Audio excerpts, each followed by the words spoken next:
Hello, I'm your host Jim McLean. Welcome to the latest episode of the BanterFlix movie review show here on NvTv. Let's see what movies we'll be discussing tonight.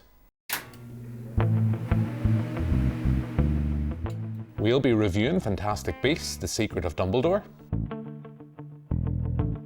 I'll be interviewing filmmaker Leroy Kincaide about his horror film, The Last Rite.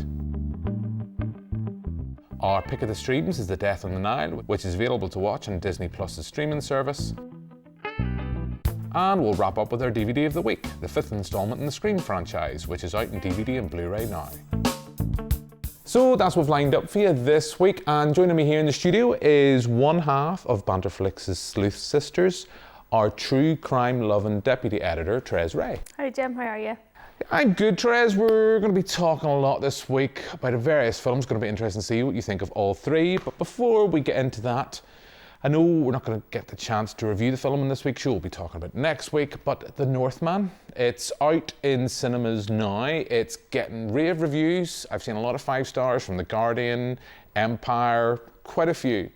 I know I've only mentioned 2, but quite a few 5-star reviews.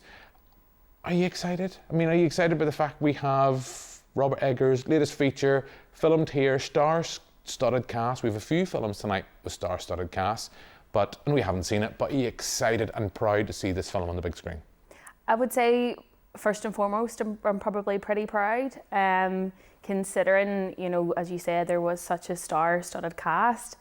I mean, Nicole Kidman, above everybody else, stars in the film, as well as Alexander Skarsgård, Anya Taylor-Joy, just to name a few. And, you know, I think for so long, Northern Ireland has had this real attachment to Game of Thrones. If you've watched it, if you've watched the finale, a lot of people had issues toward the end. But it's very clear to see that, you know, Game of Thrones has brought in quite a lot of revenue for Northern Ireland, recently with the opening of the Banbridge Museum. So hopefully with The Northman, it might bring maybe not something on such a large scale, but again, encourage more bigger films to come and interest more people to film here. Even from the trailer, I suppose, ever since before lockdown, I told myself that I wasn't going to watch trailers anymore because we had very little films to actually watch. But, you know, I wouldn't normally be interested in films like that prior, but there's a real excitement in the trailer. And, you know, I think with everything, watching it, and you can kind of recognise different landscapes from, you know, you'd be familiar with in Northern Ireland. So, you know, it's one of those things, even sometimes if I'm watching Derry Girls, I'm like, that's just around the corner for me type thing. So it's that small sort of realisation that this was all filmed here. But at the same time, you know, with such a great director, I'm personally hoping that it's going to, you know, continue to, as you said, have those rave reviews. Yeah, I can't wait. I'm a massive fan of Robert Eggers. I've loved all of his films so far. I'm hoping that all these 5-star reviews aren't going to make me go in with my expectations set too high. I'm going to be left disappointed, but I'm just going to let the film wash over me. A couple of people I know and respect have had the opportunity to see it and have loved it. So I can't wait. And we'll have to wait till next week's show to discuss it in more detail. But I thought, since it is a big event, I thought we would start the show by talking about our excitement levels for The Northman, but let's move on and let's discuss some movies we have seen.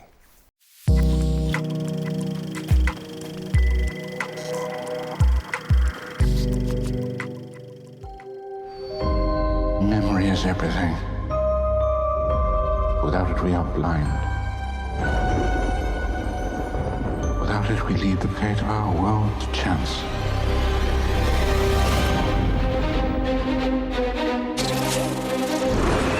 I'm sorry to disturb you, Albus, but I've just received troubling news. Tell me, what is it? It's Grindelwald. Our time is closed, my brothers and sisters. Our war with the Muggles begins today! The world as we know it is coming undone. If we're to defeat him, you'll have to trust me. Mr. Kowalski, we need you. I said I want an out and I want out. You do know I'm a witch, right? Dumbledore asked that I give you something, Jacob. This is the team that's going to take down the most dangerous wizard in a century. Who wouldn't like our chances?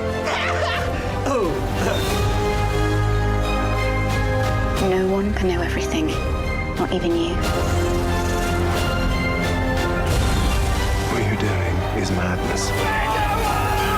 With or without you, I'll burn down their world. So that's a look at Fantastic Beasts, The Secret of Dumbledore. Thérèse, Grindelwald is back. He's a bit different now. No longer have we got Johnny Depp. We have the third outing in this Fantastic Beasts series, a kind of pseudo prequel series to the Harry Potter stuff. J.K. Rowling, well, I guess we have to talk about her at some point. But as I said, it's the third film in the series. We have a new Grindelwald now. We have Jude Law a bit more as a younger, more robust Dumbledore. What do you think of the film? I'm a massive Harry Potter fan, and even from the first film when it was released and there was the hype about it, the book that was sort of released prior to the films was more so like an add-on to the series. So there wasn't really a story to it, but along with the writers and J.K. Rowling, they adapted it for the first instalment, which personally I really loved. It was great to have this introduction to Newt Scamander and who he was, and ultimately, the Fantastic Beasts that are part of the Wizarding world. We start off, I suppose, with Colin Farrell in the very first film, and then toward the end, we find out that it is Johnny Depp, and as the story unfolds, to me, as the second and third film went on, it lost that luster for the Harry Potter universe. And then we have the introduction of Mads Mikkelsen as Grindelwald as well. A brilliant actor, very suave, very charming, and all what we would expect to see from a calculated villain like he is. And kind of personally for me, I would have loved that there was more review or like a more in-depth sort of view of their relationship. They spend quite a lot of the film completely apart. And it is all about like the secrets of Dumbledore, but I don't think you ever really find much out. I mean, I'm not going to give everything away. If you've read the books and you're a fan of the films, there's two sort of plot points that have answered things that have maybe happened in the prior movies, which I found interesting. But above all else, when a film is titled so much about that, and to be honest, Jude Law doesn't really appear very much in the film. I felt that there just was something missing, but I mean, I do have a soft spot for Newt Scamander, so anytime he was on the screen and then there's an introduction to a new Fantastic Beast or something to sort of, look into his job essentially as the zoologist within the universe, it was good to have those. And then I think having Jacob brought back in as well, the Muggle, who everybody loves, but was a good addition. But yeah, personally, I felt it did lack a wee bit. I'm not as big a fan as yourself. There's Jess Blair, there's Victoria Brown within the BanterFlix ranks. You are definitely the Harry Potheads, if that's what you want to say. if that is what you can say. You are the Harry Potheads of our group. I'm there because I enjoy the films. And I suddenly had this moment, and it's a bit, the closest I've been would be the Batman or even more recently the Hobbit movies, where they exist because a producer, an exec at Warner Brothers says, this will make us X amount of money. And I've never really gotten over that with any of the three films. The shine has definitely come off the Harry Potter franchise. We have issues with J.K. Rowling, her views on trans women, and we'll not go into it here, but I mean, that is undoubtedly something that has caused issues within the fandom. We've had the problems of Johnny Depp. I think on screen, Johnny Depp was probably the least of the previous film's problems. I actually quite like Johnny Depp as Grindelwald in the last feature, didn't love the last film, and I kind of would have loved to have seen him on screen again with Jude Law, but I know that that's not going to happen. More recently, we've had issues with Ezra Miller off screen. So I just think it seems to have a lot of problems. I think this, if I'm honest, is a perfectly serviceable entry within the franchise. It's too long. It's far too long for its own good. How many times have we said already about films this year? There's interesting things. I think it's fine. I think it's definitely an improvement upon the previous film. The previous film was flawed. I think it's losing its heart in the fact that it's losing its focus from the character of Newt, who was this pacifist. And as we see, it's no excuse that the time it's set pre-Second World War.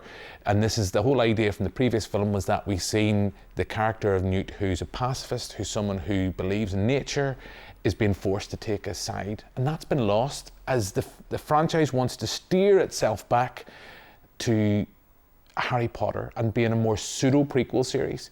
This just doesn't do it for me. It's literally, it exists because somebody thinks this will make money at the box office. But you're clearly a fan. Are you still excited about the prospect of 2 more films within this series and where it might eventually go? No, to be honest. I really don't know where they can take it. I mean, is it a case of they're going to bring the next 2 films up to when Harry first started school, or whenever his parents started school, or something like that, to sort of, as you said, bring everything full circle? I feel that the focus on Dumbledore and Grindelwald in this can't really be branched out in another 2 films. Again, I come back to the point that they hardly spend any time together. You know, it's hinted that they've had a relationship, but I mean, they just seem very cold to each other, but obviously there's issues in their past. But for the likes of myself and, you know, Victoria and Jess and those other Harry Potheads, I think it'll sort of, I don't know, drain a wee bit, just sort of our love for it. I mean, ultimately, the 7 films are still there. Go back and watch them. If you go and watch this and you feel like, you know, it isn't doing it for you, you've at least a week's worth of stuff to go, depending on how quick you want to watch them, but at least a week's worth of movies to get you back into the sort of Harry Potter universe, really. And you've got the books as well. And the books. You've got the books as well. And look, you've made that point as well, and I know we're going to move on, but let's also champion the fact that we have LGBT representation, albeit fleeting, but it is there front and centre in a mainstream blockbuster. I just wish that the whole thing itself was just a little bit better and more fun and not as long. Don't make films as long. But anyway, look, we are going to move on. As everyone knows, here at BanterFlix, we're massive horror fans. We do run a horror festival, so we got the opportunity early this week to catch up with filmmaker Leroy Kincaide over Zoom to talk about his latest feature, The Last Rite. I just feel like sometimes I'm not alone in the house. I'm really scared. My name is Father William Roberts. I believe I was speaking with your partner earlier on today. This is going to be good for us. Sure it will. Seems like you're not the only one that's seen this.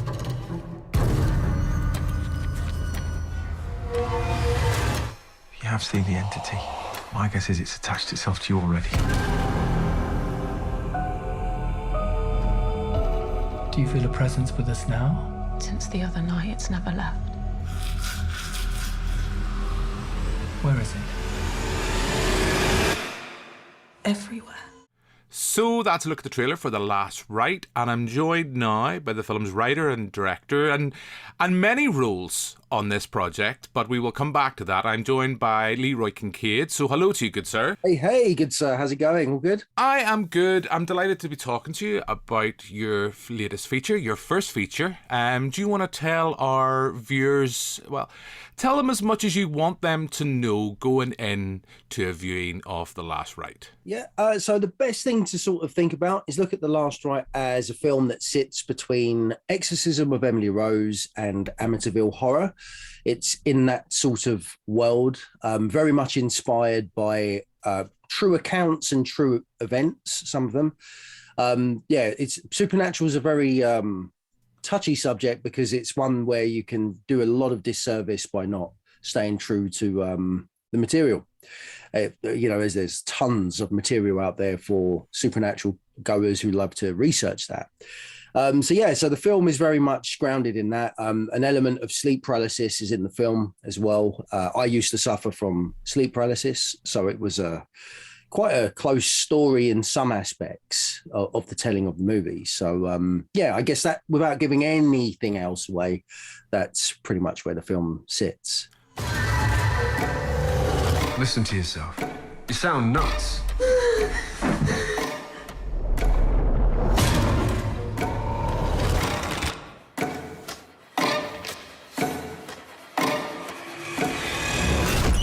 feel like I'm falling apart. And I don't know what to do.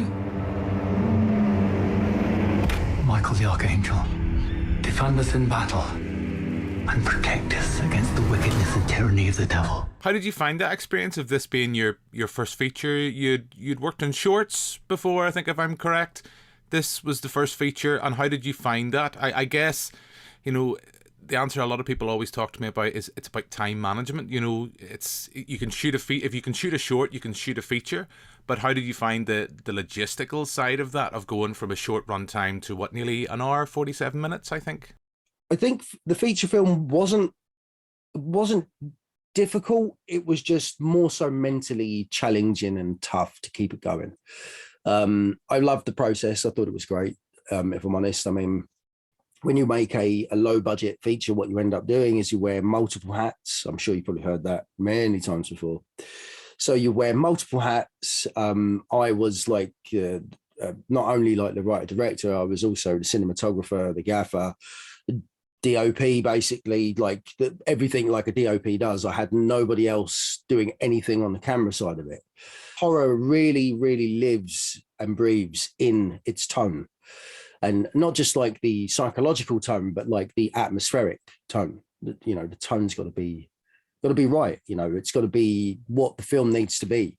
So, you know, it was exciting playing around with that, you know, for the first time, while also directing and everything this level for the first time. Do you see yourself as someone who wants to work within the horror genre? Do you see yourself as a horror filmmaker, or will you expand upon that in future projects? What I love about horror, I just love the way that we get to express ourselves creatively in the horror space, where it's like we can be a bit more daring. You know, we're not all gonna win you know, the knight in shining armor, or we're not all gonna find Princess Leia waiting for us on a bed of rose petals, you know, like.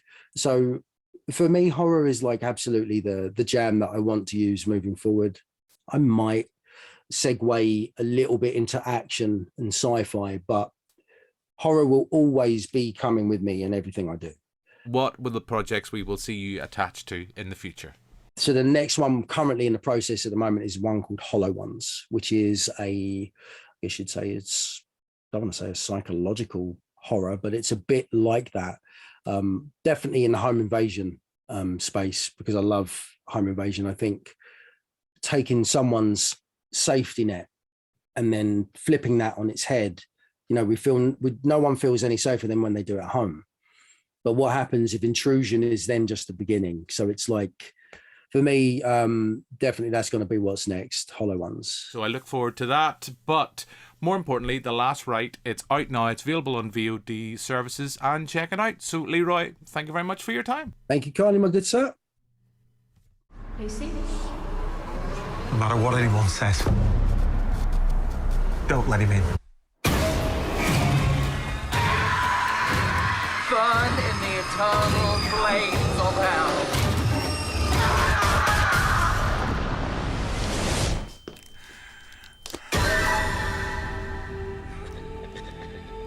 Resist the dark spirit. So that's my interview with Leroy Kincaide about The Last Rite. The film's available on various VOD platforms now. Check it out. And we're going to move on now on the show to this week's Pick of the Streams. Ladies and gentlemen, please welcome the newlyweds, Mr. and Mrs. Simon Doyle. You must meet Hercule Poirot. My congratulations, madame. Merci. He's only the greatest detective alive. I suspect you invited me for reasons other than the fun. You had something to hide. We have the Karnak all to ourselves, a chef and enough champagne to fill the Nile. Should have hidden it, shouldn't you? When you have money, no one is ever really your friend. It's too late to change events. It's time to face the consequence. Someone is dead. The crime is murder. Never again is what the murderer is one of you. Were you aware of any grudges? Madame is used to getting what she wants. Never again is what she I don't feel safe here. I don't feel safe with any of them. There are so many conflicting hates and jealousies. Oh, I like this. Did you see or hear anything? I did not trust her. I still don't. What did you do last night? You accused me of murder. He accuses everyone of murder. It is a problem, I admit. So that's a look at Death in the Nile. It's available now on Disney+. Thérèse, the moustache, is back. We're talking about the film this week because last week Darren Vincent was given off saying that we weren't giving Sir Kenneth Branagh enough accolades for Belfast, right? So Belfast is going to be out on DVD in a couple of weeks, so we'll be talking about that, I'm sure. But let's talk about Death in the Nile, because it just turned out, by coincidence, that these two films, Belfast and Death in the Nile, were out around the same time. There has been issues. We were talking about the Fantastic Beasts. There are certain things that we're not going to talk about pre-Watershed with Arnie Hammer involved, and that has definitely caused problems, a massive problem for the producers of Death in the Nile. But let's acknowledge that, but let's focus on the film. What did you think? I'm a massive Poirot fan, and Agatha Christie, probably looking at me saying, what are you, like a 90-year-old woman in a 30-year-old's body? But ever since a young age, I've always watched Miss Marple, Poirot on TV, and especially the TV movies, and Death on the Nile was always my favourite. I think it was just because it was so exotic. And Poirot's character, he's just so smug and full of himself, and you know, just a really good detective and a really good character as well that was created. Kenneth Branagh obviously took on the role in Murder on the Orient Express, another film that I enjoyed, and to be honest I was surprised actually how much I enjoyed that adaptation as well. So when you know, the release was coming around, and as you said, there's been a lot of negative press about certain cast members, but I was looking forward to it, and realising that it was released on Disney Plus made it handy enough to be able to see from home as well. So I enjoyed it. I think with these films you kind of have to take them for what they are. You know, the premise is something that was out years ago, and specifically the books and things. But you almost just have to absorb yourself into that world. Understand that in these types of stories there will be quite a varied cast. There will be a lot of characters that you have to, you know, look out for. But it's a murder mystery, and ultimately, up until the very end, everybody's a suspect. We have Armie Hammer, we've got Gal Gadot, Letitia Wright, French and Saunders, and just to name a few basically. And they're all characters. They're attending a wedding, a very haphazard wedding, let's just say. And the couple invite basically this whole party onto their yacht, to sail down the lovely Nile. But with everything, with an Agatha Christie story and Poirot, there's a few murders along the way. So yeah, I'm familiar with the story, so I kind of know the twists and things at the end. But I do think for those people who maybe haven't been exposed to it before, this is a good entryway into it, to be honest. You know, it doesn't lose the magic of the original story, I don't believe. The cinematography and I suppose just the landscape and the vast majority of the filming, you can kind of see at parts that some of it is done on a green screen. But there's other parts that are done very well, specifically the scenes where they're actually on the Nile. You almost feel that you're there with them. The deep blue waters and the golden sand. And even the characters, you know, while there are some other minor parts, they do bring their own stories.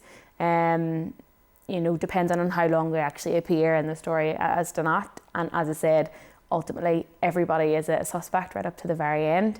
Kenneth Branagh, I do think he is very good as Poirot. Yeah, I do think for those that aren't maybe privy to these types of stories, it is a good entryway into it. I'm the same. I enjoyed this. I have reservations with it. You've kind of touched on one of them. there are moments where it is very green screeny, and there's moments that really takes you out of it. And you think of, I mean, you've mentioned David Suchet. I think it's Peter Ustinov he's the other big screen version of Poirot I've seen doing this version of the film. And that looks more physical and real than this. And I get that it's just easier to do things in a studio. The stuff on the boat, you know, it's done well, but the green screen did take me out of the moment. It is a very impressive cast. It is a very impressive cast. As you've mentioned, a lot of A-listers and French and Saunders, but we also have like Annette Bening in a pretty small role. I think it's a little long, if I was being critical. I've already talked about that with Fantastic Beasts. It takes a long time before our first murder, and then once there's one, there's a few, but let's not go into spoiler territory. I think it's perfectly serviceable. I preferred Murder in the Orient Express, if I'm honest, but you know, it's Easter break. Why not just throw this on? Disney Plus doesn't have to be everything for kids. You can sit on a wet Sunday evening, if it's wet this Sunday, and happily watch this, and I don't think you'll feel too shortchanged. But that's our pick of the streams. Let's move on to the good old days of physical media and talk about our DVD of the week.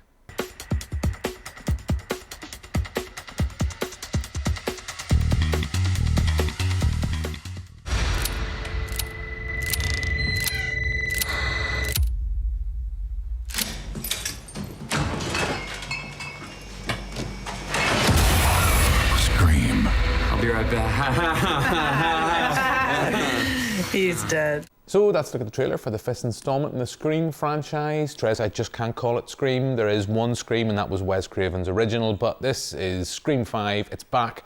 We started the show talking about Fantastic Beasts when we were talking about another sequel in a franchise.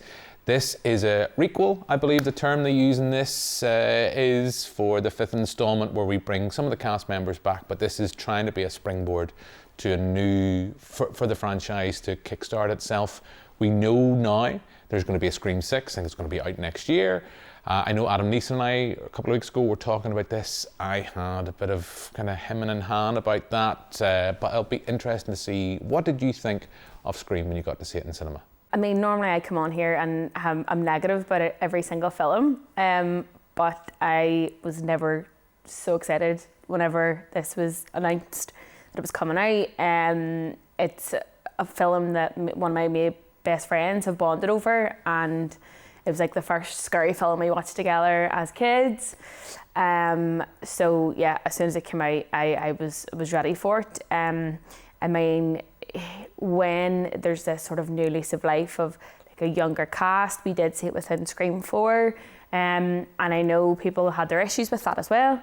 There is those reservations as to how it is going to sort of take off or adapt, but I loved it, and you know, I'm sitting here beaming ear to ear just even thinking about, you know, watching it, the rewatch that we had there.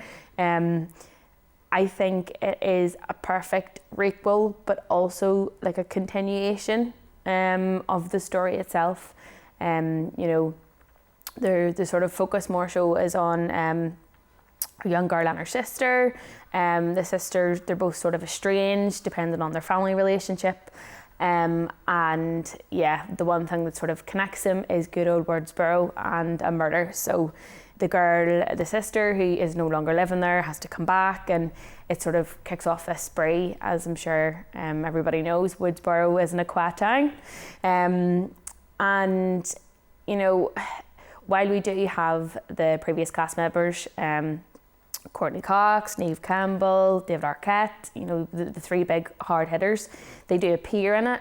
I don't feel like they are abused too much, in the sense that, you know, they're the real sticking points to get people to come back. I do believe that they are jailed back into the story quite well. You know, we don't see Sydney until quite late on, and I'm sure a lot of people would be thinking that Sydney would still be living in Woodsboro, you know, moaning and moping over everything. And, you know, we see that she's thriving in life and she's doing really well and she's a family.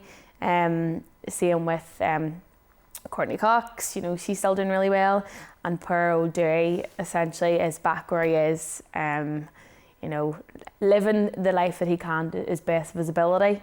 But it's Scream. There's murder, there's twists, there's turns.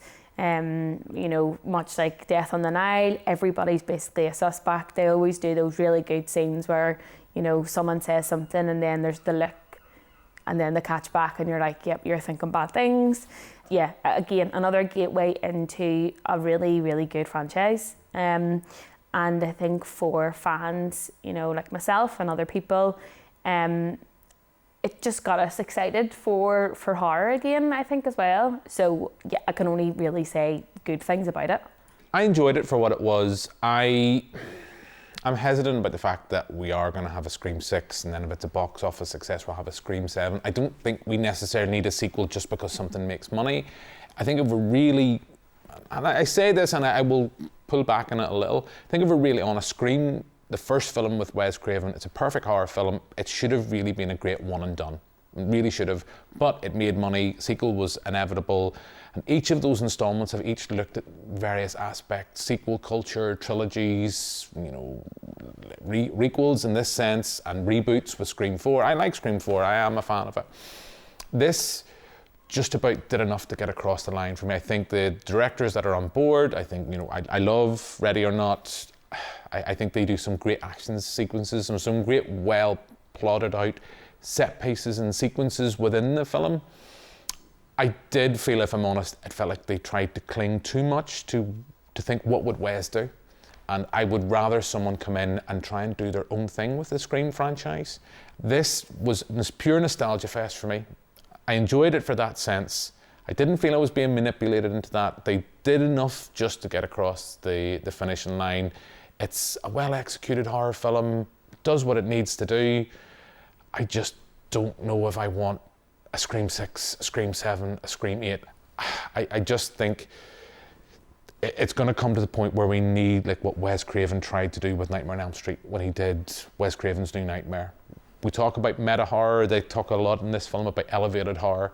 Viewers, if you're watching this at home, seek out Wes Craven's New Nightmare, because before he did Scream, he did New Nightmare. And it's that same sense of trying to look at the horror genre and try to kind of rip it apart so you can look at it and kind of look at it in a critical point of view. I think we're going to come to the point where someone needs to do that with Scream. And I think that's just a level of irony I don't even think The Matrix could take. But anyway, look, we are pretty much out of time. You're clearly excited about the prospect of Scream 6, so I'm not even going to ask you that question, but I'm going to finish the show by asking the most important question of the evening. Of the three films, I get a sense, I think I know what one you're going to pick, but you could surprise me. Of the three films we've reviewed this evening, what is your film of the week, Thérèse? I would have to say Scream. I mean, Scream with Death on the Nile, I suppose, teetering it quite high. But I think just because, for me, Scream just has that real rush of excitement. It's a horror film. It doesn't take itself too seriously either, which I think in this day and age, we kind of need to have that mentality. But in terms of, I suppose, more family friendly, as you were mentioning with Easter at the weekend, Death on the Nile, there's no real scurries within that. So yeah, Scream tops it, but Death on the Nile is following closely second. Okay, well look, we've had too many 2 for 2s and 3 for 3s in the last couple of weeks, so I'm going to say Death on the Nile just to be a little bit different. As much as I love Scream, and I genuinely did, I'm not going to give them the satisfaction because that means that they have every right to do a Scream 6, etc. I enjoyed Death on the Nile. I like Kenneth Branagh, and if anything, it just pleases Darren Vincent that we're giving Sir Ken a little bit of moment. So this week, it's a tie. We have Scream and Death on the Nile as our films of the week. Sadly, no love for Fantastic Beasts here, but maybe they'll get it right in the next film. But look, that is us out of time, so all that's left for me to do now is thank you very much, Thérèse. Thank you for having me. And thank you for watching. We'll be back next week with another episode. But for now, until then, goodbye.